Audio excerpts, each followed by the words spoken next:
শাপলা চত্বরে 2013 সালের 5 মে যা হয়েছে তা তৎকালীন সরকারের মন্ত্রীরা নিজের মুখে স্বীকার করেছে, বলেছে এসেছিল এক রাতে সাফ, এবং গর্ব করে এই কথাগুলো বলেছে। বারবার হুমকি দিত, বাড়াবাড়ি করলে শাপলা চত্বরের পরিণতি হবে। আমাদের নেতৃবৃন্দের এক এক করে 11 জনকে আমাদের বুক থেকে ছিনিয়ে নেওয়া হয়েছে। 5 জনকে দেওয়া হয়েছে মিথ্যা অভিযোগের ভিত্তিতে, বানানো তদন্ত এবং মিথ্যা সাক্ষ্যের ভিত্তিতে, সাজানো আদালতের ভিত্তিতে রায় দিয়ে তাদেরকে ফাঁসির মঞ্চে তুলে হত্যা করা হয়েছে, গুম করা হয়েছিল। গুমের শিকার এই সমস্ত বন্ধুদের উপর দিয়ে যে তাণ্ডব গিয়েছে, আল্লাহ তাআলা তাদের 2 জনকে মুক্ত করার পর আপনারা এখন তা জানতে পাচ্ছেন, তাদের মুখ থেকেই আপনারা শুনতে পাচ্ছেন তাদের সাথে কি আচরণ করা হয়েছে। আয়নাগর নামের এক ধরনের গ্যাস চেম্বারে তাদেরকে ঢুকিয়ে রাখা হয়েছিল। সেখানে সূর্যের আলো প্রবেশ করতো না, রাত কখন দিন কখন তারা বুঝতে পারতেন না। আজানের সময় উচ্চ সুরে বাজনা বাজিয়ে আজানটা শুনতে বিঘ্নিত করা হতো, দেওয়া হতো না আজান শোনার জন্য। উজুর পানি চাইলে, নামাজের কথা বললে দুর্ব্যবহার করা হতো। অথচ স্বাধীন এই দেশে সকলেরই ধর্মীয় কাজ করার অধিকার রয়েছে। শুধু কি তাই, আমাদের মা বোনদেরকেও বেইজ্জত করতে তারা কুণ্ঠাবোধ করে নাই। পর্দানসীন মহিলাদের ইজ্জত তারা কেড়ে নিয়েছে। আমরা যখন শুনতাম কাউকে বলতাম না, শুধু আল্লাহকে বলতাম। আমাদের কলিজা, আমাদের হৃদয় ভেঙে টুকরা টুকরা হয়ে যেত। আমাদের কাছে একজন পুরুষের শাহাদাতের চাইতে একজন মহিলার ইজ্জত লুণ্ঠন করা ছিল অনেক কষ্টের। এটা শোনা, সম্মানিত ভাইয়েরা, এখানেও তারা থামেনি। হাজার হাজার মিথ্যা মামলা দিয়ে বিভীষিকাময় অবস্থা তৈরি করে লক্ষ লক্ষ মানুষকে দফায় দফায় জেলে নেওয়া হয়েছে। তার সব কিছুরই সাক্ষী এদেশের 18 কোটি মানুষ। আমরা আমাদের মনের কথাটুকু সেদিন বলার কোনো সুযোগ পাইনি। আমরা চিৎকার দিয়ে কাঁদতে পারিনি।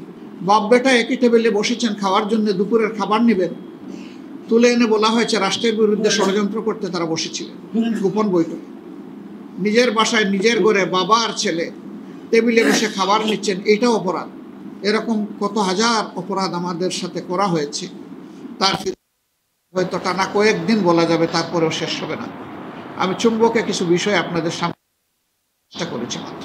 এও সাক্ষী আপনারা যে বিশ্বের কোথাও এরকম কোনো এভিডেন্স আসছে কিনা আমি জানি না। আমার সামান্য অভিজ্ঞতা, ইতিহাস জ্ঞান, এর থেকে আমি কোথাও খুঁজে পাইনি রাজনৈতিক প্রতিপক্ষকে দমন করার জন্য তাদের বাড়িঘর বুলডোজার চালিয়ে ধ্বংস করে দেওয়া হয়েছে। আমার কাছে এমন কোনো নজির নেই। আমাদের সাথে সে আচরণটাও করা হয়েছে। শুধু নেতৃবৃন্দ নন, সারা দেশে ছড়িয়ে ছিটকে থাকা আমাদের সহকর্মীদের উপরে তাণ্ডব চালানো হয়েছে।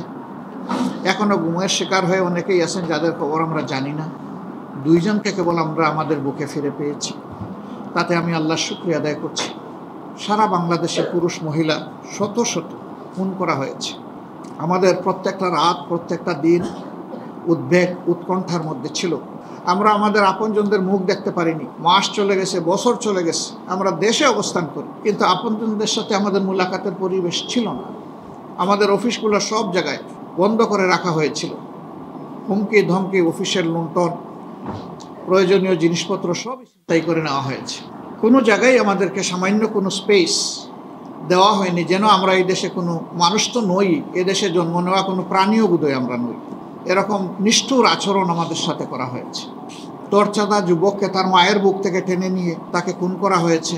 5 দিন 7 দিন গুম করে রাখার পর নাটক সাজিয়ে বলা হয়েছে অমুক জায়গায় হামলার জন্য প্রস্তুতি নিচ্ছিল। সেই অবস্থায় পুলিশ ঘেরাও করে ধরে নিয়েছে, এবং তারপরে যখন অস্ত্র উদ্ধারে বের হয়েছে তখন পাল্টা দিক থেকে গুলি আসলে পুলিশের গুলি এবং পাল্টা দিকের গুলিতে সে মারা যায়।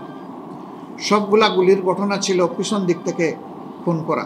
যে 2-1 জন বেঁচে এসেছেন তারা বলেছেন যে হাতে হ্যান্ডকাপ দিয়ে আমাদেরকে বলা হতো সামনের দিকে হাঁটো, হঠাৎ করে গুলি এসে কাউকে নিয়ে যেত দুনিয়া থেকে তুলে। এরকম ছিল সেই দিনকার অবস্থা।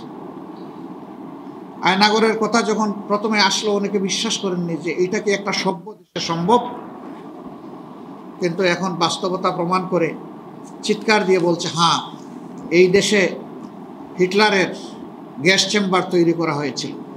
অ্যাডলফ হিটলার তার অপকর্মের কারণে দুনিয়া এখনও ধিক্কৃত। যারা এই অপকর্ম করেছেন তাদেরকে দুনিয়া এবং আখেরাত 2 জায়গায় আমরা বিশ্বাস করি যে তাদের পাওনার মুখোমুখি হতে হবে।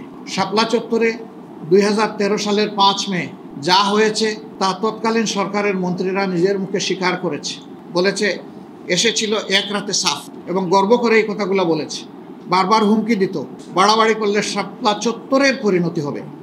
তাইলে পরিণতিটা কি তারা সেদিন করেছিল, তাদের কথার থেকে এটা পরিষ্কার। এইটাও এক ধরনের গণহত্যা, একটা বংশকে পুরোপুরি শেষ করে দেওয়ার এই খায়েশ ছিল। আমরা এই সরকারের দুঃশাসনের 15.5 বছর আমাদেরকে রাস্তায় নামতে দেওয়া হয়নি। নতুন কালচার চালু করেছিল, তাদের অনুমতি নিয়ে তাদের বিরুদ্ধে মিছিল করতে হবে। হাস্যস্কর ব্যাপার। আমরা ওইটার তোয়াক্কা করি নাই প্রথম দিকে। আমরা আমাদের সামর্থ্য অনুযায়ী সকল অন্যায়েরই প্রতিবাদ করার চেষ্টা করেছি। এর মধ্যে তিনটা অগ্রহণযোগ্য একেবারেই বাজে 3টা নির্বাচন তারা চলে বলে কৌশলে অনুষ্ঠান করে নিয়েছিল, যেটাতে জনগণ ভোট দিতে যাওয়ার কোনো পরিবেশ পায়নি অথবা যায়নি। আর একটাতে তো আগের রাতেই সব শেষ হয়ে গেছে। দিন পর্যন্ত ধৈর্য ধরার তাদের সেই রকম সৎসাহস ছিল না। ছাত্র সমাজ এই আন্দোলন শুরু করলেও এই আন্দোলনের সকল শ্রেণী, পেশা এবং বয়সের মানুষ সম্পৃক্ত হয়ে গিয়েছিল। কোলের 1.5 মাসের শিশু থেকে শুরু করে 90 বছরের বৃদ্ধ পর্যন্ত রাস্তায় নেমে এসেছিল। মা তার 1.5 মাসের শিশুকে কোলে নিয়ে রাস্তায় এসেছিলেন। আপনারাই একজন প্রশ্ন করেছিলেন, এই ঝুঁকিপূর্ণ অবস্থায় এই কচি শিশুটাকে নিয়ে আপনি রাস্তায় কেন? উনি অত্যন্ত আত্মবিশ্বাসের সাথে জবাব দিয়েছিলেন সেদিন যে শিশু আমার কেবল একটা নয়, হাজারো মায়ের শিশু যেখানে অধিকার আদায়ের জন্য রাস্তায় নেমেছে। আমার আর বড় শিশু নাই, পাঠিয়ে দিতাম। আমার যেহেতু নাই, আমারটাই নিয়ে আমি নেমে এসেছি। আমিও তাদের সাথে একাকার হয়ে গিয়েছি। মহিলাদেরকে জিজ্ঞেস করা হয়েছে আপনি আসছেন কেন?